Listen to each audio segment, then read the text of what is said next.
মানুষের বাড়ি কাম করি আমরা বাল ফলায় খাই।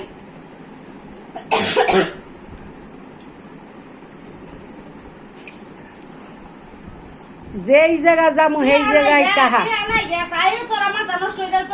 আমি টিয়া দেখলে বান তোরা না জানি কি হবে, আমার তো টিয়া নাই।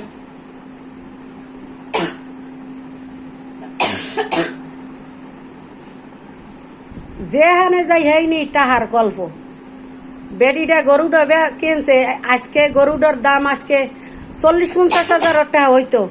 ক্ষেতের ভিতরে ছাড়িয়ে দিলে দুনিয়ার ঘাস খাইতো, ঘাস কুড়া খাইতো, তোর কষ্ট লাগতো।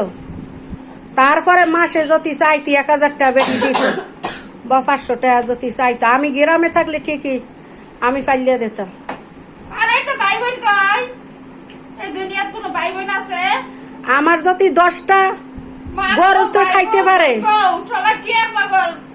তাহলে ওইটা খাইতে পারবে না? ওইটাও তো ওইটার দিয়ে একটু খাইতে পারতো।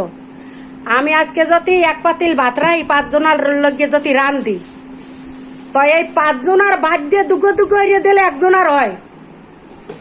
তাহলে তোরা আপন হইয়ে কি করলি? কলজের ভিতরে ছুরি দাস। মানুষ বলে এত স্বার্থপর থাকে। একবারও তো হয় না যে বইটার জামাই নাই, 2টা বাচ্চা লয়ে কেমনে ডাসর এত বছর খায়, কেমনে খায়, কিবা কামায়, এই চিন্তাটা কেউই করলো না। সবাই খালি আঙ্গুল ফুটায়, দেও খাই কিবা খাই আমি ডাসর কাম করিয়া। আরে আঙ্গুল ফুটায় এটি ভালো না। একবার হাটের বেদনা উঠলে একবার চাই যে হনি মরে দাম বুঝা, কত বড় রোগ লয়ে বয়ে রয়েছি, টিয়া লাগে চিকিৎসা করতারি না। কয় বুঝতি? আমি চিন্তা জানি কয় বুঝতি হাড়ের রক্ত আগে আসিল না? টেনশন করতে হইছে। ও দুনিয়ার টেনশন যে আল্লাহ আমার মাথা দিয়ে দিছে।